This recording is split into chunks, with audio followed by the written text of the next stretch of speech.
Hello guys, yung gustong padalian na trabaho guys, itong gawin niyo.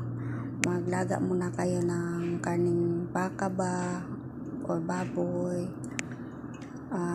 pagtimplahan nyo, tapos pagkatapos nun kunin yung karne, tapos yung sabaw ganito, iripak nyo ng mga supot-supot, silupin ba, tapos ilagay sa freezer.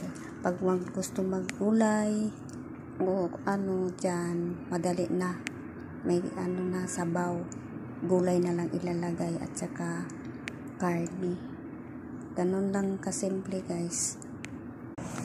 Ganito lang guys, ilagay ko sa freezer para madali pag gustong kain, initin na lang, o diba?